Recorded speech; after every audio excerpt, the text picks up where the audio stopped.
Kia ora, welcome to Baha'i On Air. I'm Bev Watson. I'm the National Coordinator of the Race Unity Speech Awards, a competition for senior high school students that was initiated by the Baha'i community 13 years ago. The competition is sponsored by the New Zealand Police and strongly supported by the Human Rights Commission and the Office of Ethnic Affairs. The topic of the Speech Awards this year was My Dream for Aotearoa New Zealand, the same as the theme for Race Relations Day. In preparing their speeches, students were asked to consider two quotations. The first, a proverb or whakatauki from Māori. There is but one eye of the needle, through which the white thread, the black thread, and the red thread traverse. The second quotation comes from the Baha'i writings. Man is intelligent and thoughtful, endowed with powers of mind. Why then should he be influenced by distinction of colour or race, since all belong to one human family? In this episode, you'll hear the final two speakers in this year's national final, and you will also learn who wins the competition. Our next speaker is the younger speaker in the competition this year. He is a Year 11 student from Logan Park High School in Dunedin. His name is Jacoby Kohu Morris.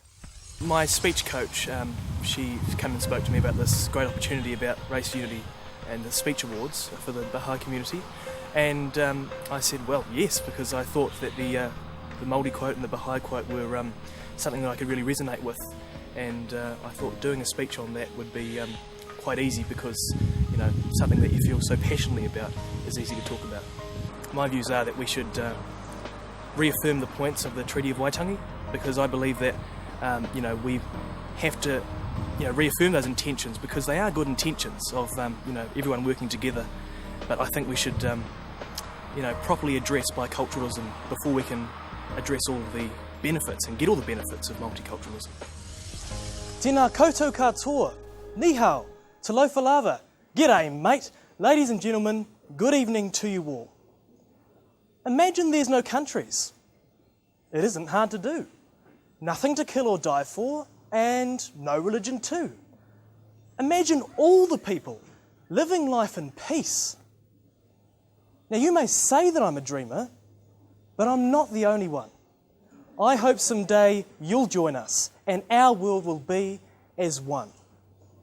John Lennon perfectly encapsulates my dream for Aotearoa New Zealand. Ko tai te kōwhao o te nira e kuhana ai te mero mā, te mero pango, me te mero whero. There is but one eye of the needle, which the white thread, the black thread, and the red thread traverse. We are all New Zealanders, in our minds and in our hearts, which makes my dream for Aotearoa very simple. Equality. Equality in the way that we share in this country's prosperity, in the way that we distribute all of our resources, and in the way that we treat others in our society, regardless of their skin colour or their race. Ladies and gentlemen, that is my dream, but it is most certainly not the reality. New Zealand is a place of growing inequality. Māori tribes are constantly disputing with the government, and there is so much difference in social standards for Māori, Pasifika, Asian and Pākehā people.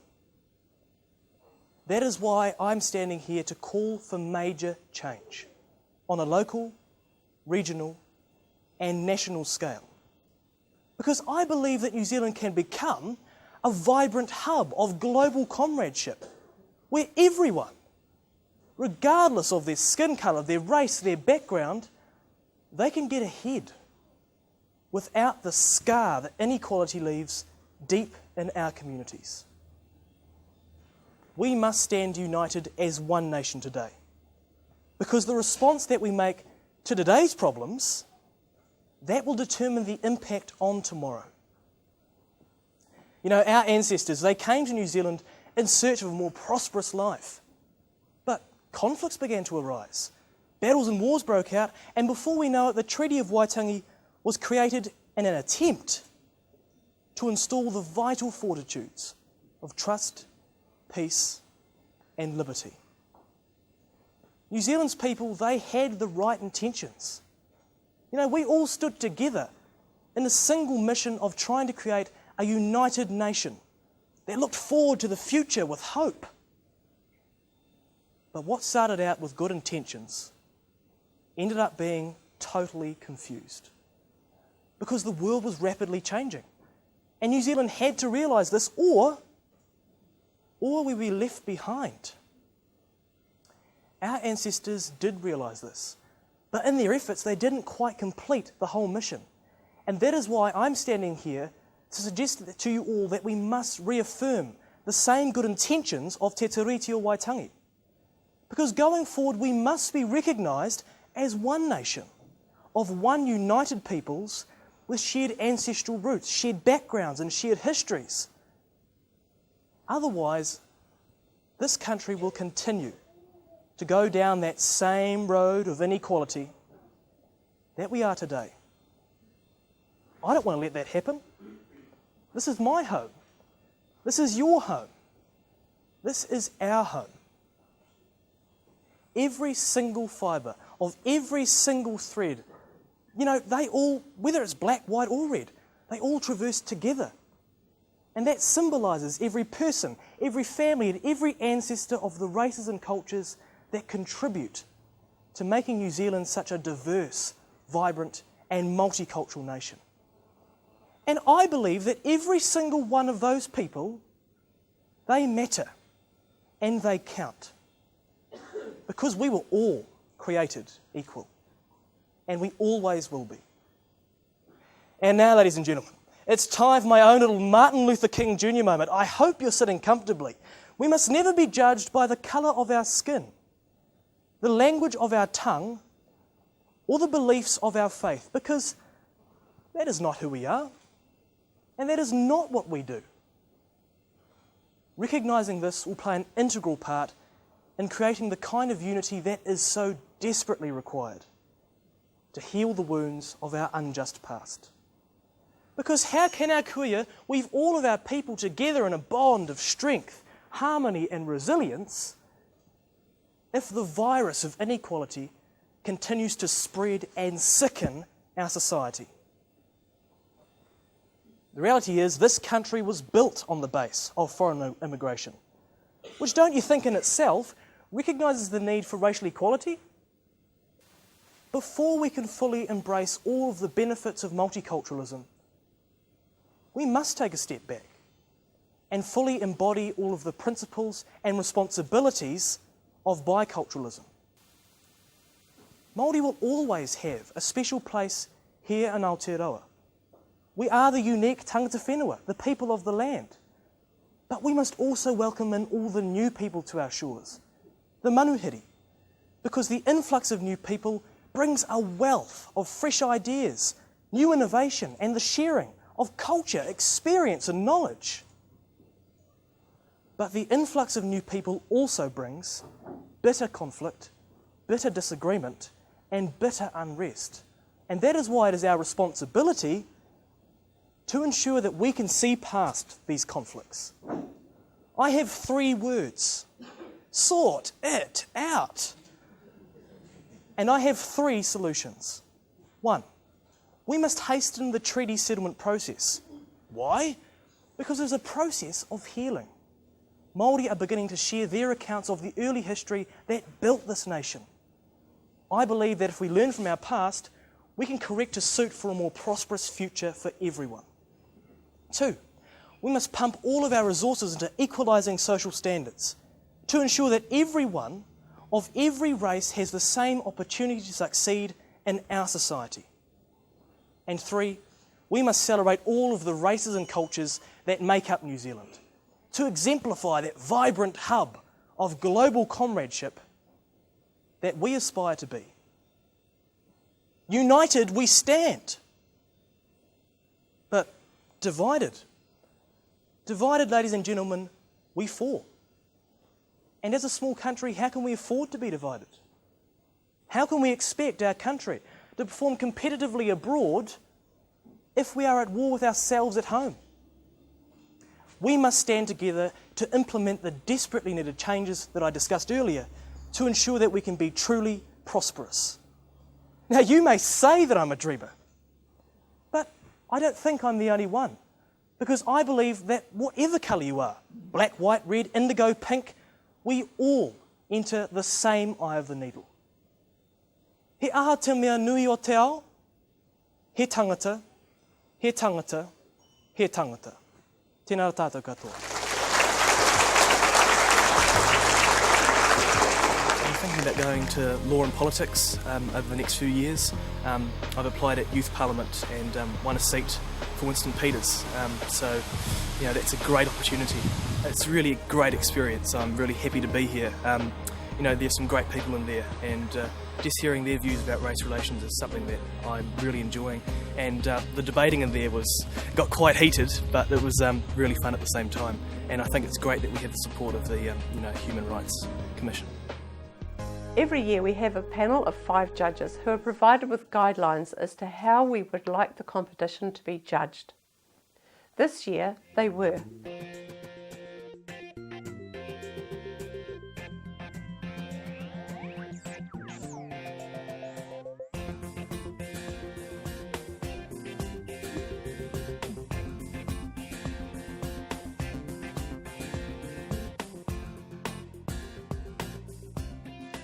And our last speaker in the national final of this year's Race Unity Speech Award is a Year 13 student from Hillcrest High School in Hamilton, Naomi Kumar.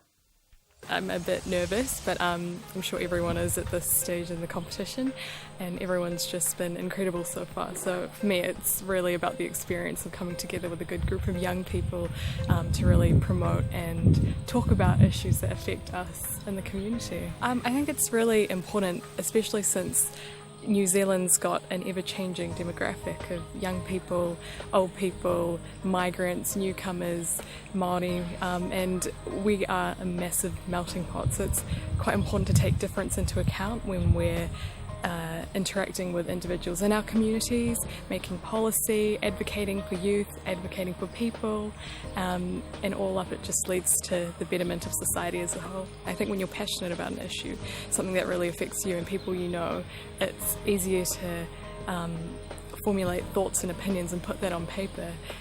And so I think that's what drove me, and I'm sure it's what will have driven the other contestants as well. 50 years ago, one man, a black man, stood in the heart of one of the world's largest democracies and told the masses gathered there that he had a dream. He dreamed of breaking down the barriers that set a people of one land apart. He dreamed for the heartbeats of the dispossessed, for their right to life, to liberty, and the pursuit of happiness, the kind of dreams we all as humans share. Kia ora all. Historically, difference has defined us, given us a sense of identity, culture, religion, race. We identify within the scope of these socially constructed brackets. We are designed in relation to our peers. I'm brown, you're white. Differences are what make us individual. They can either unite or divide us. Because it is when these very differences provide the platform for a number of institutionalized biases to play out that the issue of disadvantage arises. Racial disharmony is not what it used to be a generation ago. And to think that people of different ethnicities could not share the same public spaces, ride the same public transport, or even learn in the same classrooms is hard to fathom. We are very fortunate indeed to live in a society where we don't have to face that anymore. So does this mean that race is not an issue in our times? Certainly it's no longer the overt divide that segregates us or keeps us from the same entitlements we deserve. After all, we live in a multicultural society, don't we? Everyone has equal opportunity. Yet race remains the elephant in the room we need to address. Yes, we still confront prejudice in its various forms. And no number of personal anecdotes I deliver can relay the experience of what it is to have to deal with xenophobia on a daily basis. It's the everyday alienation of being on the margins, not always directly discriminated against, but not fully included either. It's sitting in a classroom and feeling uncomfortable when one of my teachers jokingly remarks about getting us Asians off the curry and onto doing some work. And being told by my peers I can't take a joke when I raise my hand and speak out an objection. It's looking through a magazine and that realization of knowing I will never be able to conform to that normative standard of Western beauty. It's the disillusionment of wondering whether a person will see you for who you are or what you look like. But, like the change in seasons, you grow accustomed to your difference. I can't take off my skin just as easily as I can remove a bindi. And I can't scrub away years of internalized anxieties the way I can wash off henna. But what I can and have learned to do is love myself, because what I have is a strong support network of whānau and community. We cannot underestimate the work done by agencies like the Human Rights and Race Relations Commissions in promoting harmony within communities, because we have come a long way in the span of a decade in recognizing and respecting difference. And the efforts of our government have been significant. 2011 saw the refusal of a bus driver in allowing a Muslim woman to board a bus simply because of her veil. You know what? Reaction was swift. Widespread support was drawn from communities who immediately took a stand against the action. Our own Prime Minister spoke out and the message was strong. Discrimination is not acceptable and has no place in our society. And that kind of support was not accidental, no. That was because of the work put into getting dialogue and understanding between people, between host communities and newcomers, between Māori and migrants, and between people of different beliefs. We must keep on this track. We must go about continuing to foster this ideal of inclusiveness. And it begins with education and understanding. To not fear difference, but to embrace it. To teach love and empathy to our children. To promote Kiwi role models of diverse backgrounds. To challenge people's and the mainstream media's perceptions of culture and inform institutions on how to celebrate diversity instead of trying to ignore it. This comes with engaging people on a social and community level. And as a young person, I believe this change should start with youth. I believe in the grassroots advocacy of cultural acceptance. The point is not to coexist in a colorblind society, no. I want to live amid a diversity of sight, sound, and color. Cultures are a part of each and every one of us, woven into our very identities. And to not acknowledge that would be erasure. I am Kiwi, just as much as I am Indian, and Christian, and Hindu. My life has taken me to be raised in mosques, temples, churches, monasteries, marae, moving between continents, languages, and beliefs. And while some may think that these should all in effect lead me to some kind of dilemma of heritage, I feel I am instead strengthened by the various connections I hold now. We need to redefine acceptance, because people do not fit into a cultural binary. And this is something that employers, institutions, and people need to be able to understand. This is the future as I envision it. A generation of global citizens representing a future no longer restricted by geopolitical boundaries or arbitrary distinctions based on the color of one's skin. In the future I envision, we are not defined by our ethnicity. We are enriched by it, certainly. But it is never a measure of our value as individuals. We are not defined by our religion, but it instills in us a faith in society as we navigate our lives. We are instead defined by our responsibilities to this world as persons, by our shared convictions and dreams of happiness, and how well we can work together to achieve that. That is the true nature of justice. This dream is for my someday daughter.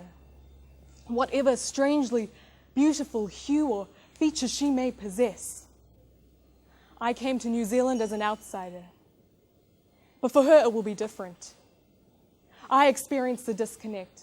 I carry the label of migrant, but she will belong, because no matter our beginnings, we are the living, breathing tangata whenua of Aotearoa. There is but one eye of the needle through which the white thread, The black thread and the red thread traverse.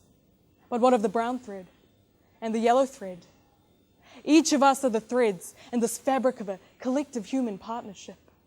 Our generation shall inherit this earth, and it is by our design that we can choose to flourish together. No prejudice and no pain. Together. No prejudice and no pain. Because like Martin Luther King 50 years ago dreamed, we have the capacity for inspiring change within others and ourselves. So my dream for Aotearoa, as one of my most fond Indian poets Tagore puts it, where the mind is without fear and the head is held high, into that freedom of heaven, let my country awake. Thank you.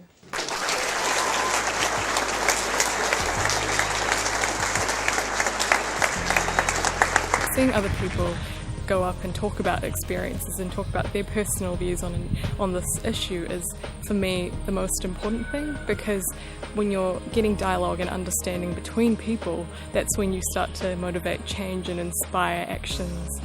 And this event in that way is extraordinary. For me, this kind of experience, this opportunity is just something that would be very crucial to my personal development, and also in terms of networking within the community. I work a lot with youth community groups in my community in the Waikato, and for me to come here and listen to the kind of opinions and perspectives that people raise on the issue of race and bring that back, that kind of skill set, is, I think, something that would work to the benefit of my peers.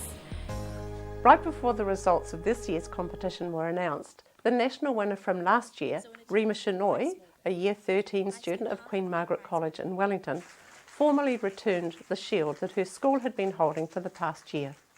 She returned it to Superintendent Wallace Homaha from the New Zealand Police, the principal sponsors of the Race Unity Speech Awards. To sit here this evening as a sponsor of this shield for the New Zealand Police since 2008 and look back over the names that appear on this shield, it's been an awesome experience for the New Zealand Police to be a part of. We need to share what these young people have to say on a much grander scale.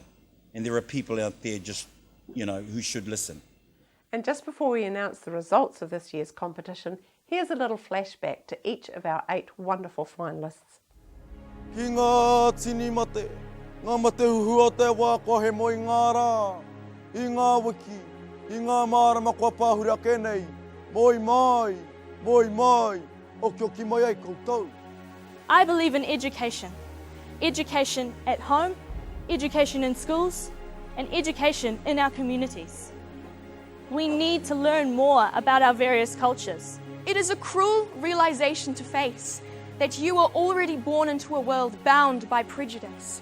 And with it surrounding us constantly, we begin to believe it ourselves. I believe that racism is created by what we see happening in society and what we learn as we grow up. You don't get delivered from your mother's womb and immediately start offending the nurses, do you? Strip everybody down. See the bleached white bones of a human in everyone, so you can see and respect their cultures without preconceived ideas or stereotypes. There is strength in unity. There is strength in diversity. Together, unity through diversity. Before we can fully embrace all of the benefits of multiculturalism, we must take a step back and fully embody all of the principles and responsibilities of biculturalism. In the future I envision, we are not defined by our ethnicity. We are enriched by it, certainly, but it is never a measure of our value as individuals. And our national runner-up was the youngest student in this year's final of the Race Unity Speech Awards on the topic My Dream for Aotearoa New Zealand. Year 11 student from Logan Park High School in Dunedin, Jacoby Kohu Morris.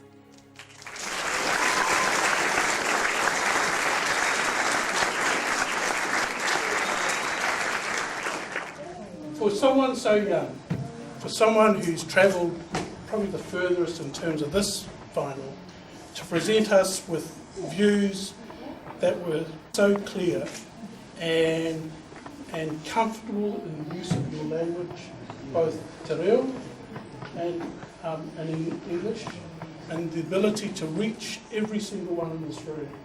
Congratulations.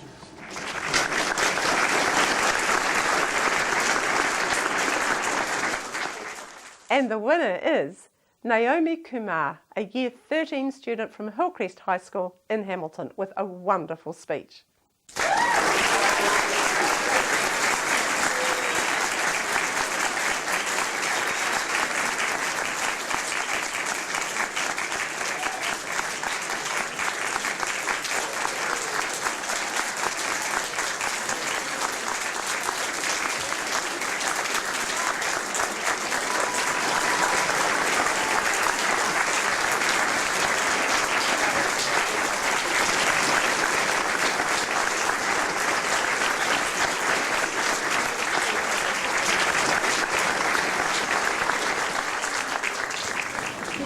It was a close call for everyone. And why did she do it? 10 seconds into her delivery, you could not hear a sound from anyone. One of the things is she absolutely captured this whole room. She drew them into you all into her heart. She drew you into her message. And I know Hillcrest Hamilton and Hamilton will be really pleased, because last year they were runners up. This year they were thank you.